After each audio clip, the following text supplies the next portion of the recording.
for more. We're joined in the studio by our correspondent Noor Harazeen from Gaza. Good to have you with us in our Beijing studio, Noor.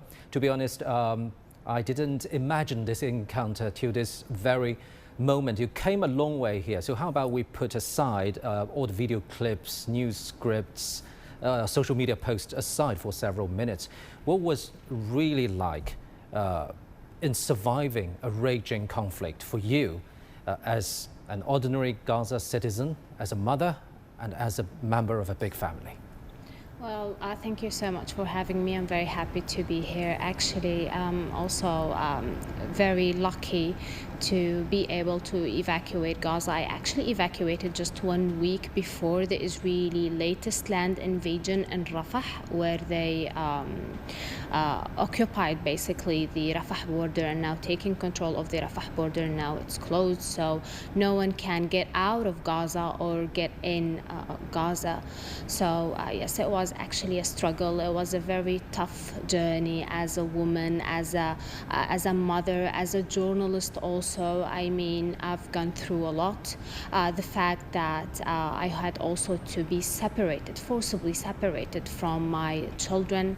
I had to evacuate them for their safety. I mean, it was a very hard and easy decision at the same time, because it was the right thing to do, but at the same time it is very hard for a mother just to let her children be away from her. And I stayed in Gaza to continue reporting for CGTN about what is happening in this Israeli war on Gaza.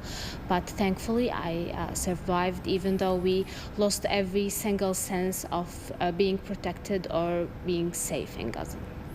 Well, to be honest, I'm a father, and I saw your vlog on your when you were evacuating your children from Gaza, and you were in tears, and that was really heart-gripping. Now, turning to a larger picture, we heard the term the fog of war a lot.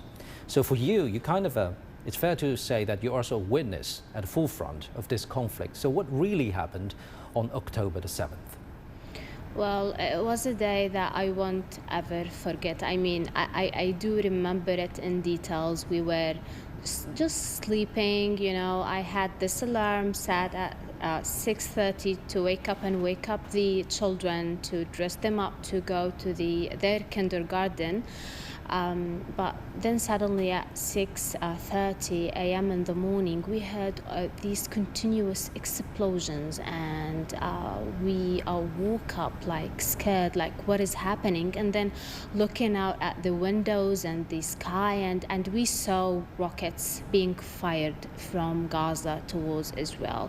I mean, it took us a while actually to understand what was happening exactly, but at that point I knew that it's not going to be a long-term Israeli-Hamas war.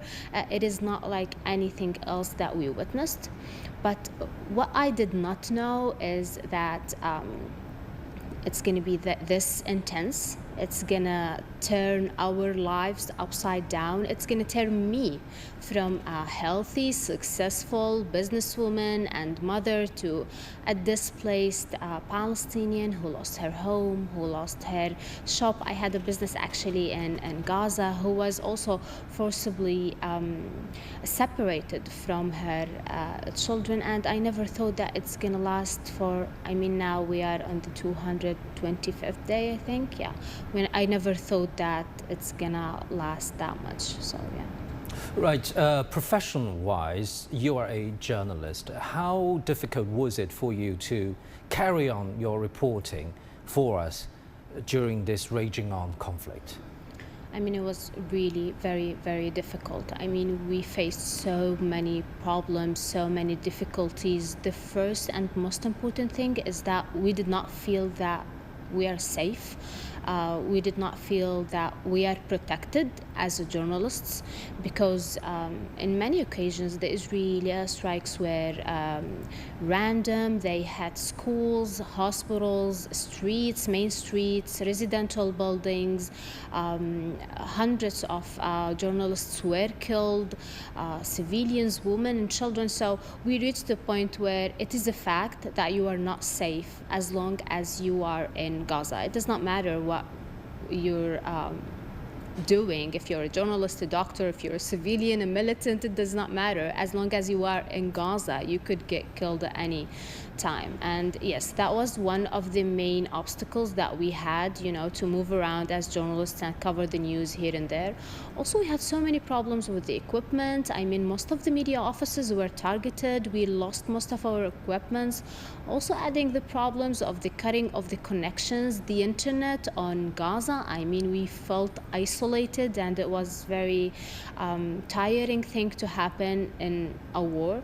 Also, all the problems with the infrastructure in Gaza, like the starvation, the electricity. I mean, yes, from all of the aspects, we were facing so many obstacles and problems when working as a journalist on the ground in Gaza. So may I ask, what makes you carry on as a journalist, as you just said, when your life turned upside down, when you have to separate yourself from your children? Well, I've said this many times, and I will repeat it again, because at some point in Gaza, I felt like it is more than a job that I'm getting paid for or to do.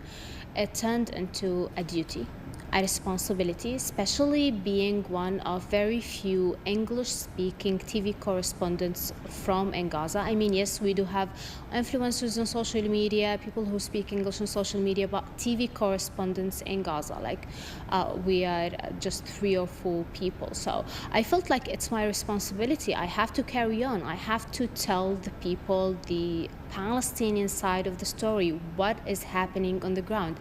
If I did not do it, maybe no one else will do it. Thankfully now I've left Gaza, and there is Akram al-Satari who is also taking my position there and helping to bring you guys the news that are happening on the ground. Right, on screen usually we do live crossovers, and we also broadcast your produced news packages, stories. But just as you mentioned, so many things happen behind the scenes. Could you share with us some moments that you feel that is really life-threatening? I mean, there's so many things to talk about when talking about Gaza. I mean, I've spent there 200 days of coverage of the latest Israeli war on Gaza, and there are so many occasions, so many things that happened that is worth mentioning. But maybe one of the most things that really affected me is the loss of one of my very dear friends. Her name is Islam, and she was actually with me the whole day. She had 4 kids, and she just called me to tell me, Noor, I am tired today. I will send the kids to you, and you take care of them, and then bring them back. And shortly after she sent the kids to me, there were an Israeli airstrike on the Al-Nusayrat refugee camp. And actually the airstrike targeted a home that is 200 meters away from Islam and her home. But the explosions had reached Islam's home, and she was killed. And I was at the hospital when her body arrived, but I could not recognize her. I went there inside the tent to recognize people who came with the ambulances. I could not recognize her face until her husband came, and he recognized her by the pajamas. I had a breakdown. It was a very touching moment for me. I had a mental breakdown. I actually lost 24 family members after that, but I did not even cry or tear, maybe because of the shock or the trauma that I had when seeing Islam at that point. So yes, this is one of the main things that actually happened to me in the war, and I do feel that it's changed my life.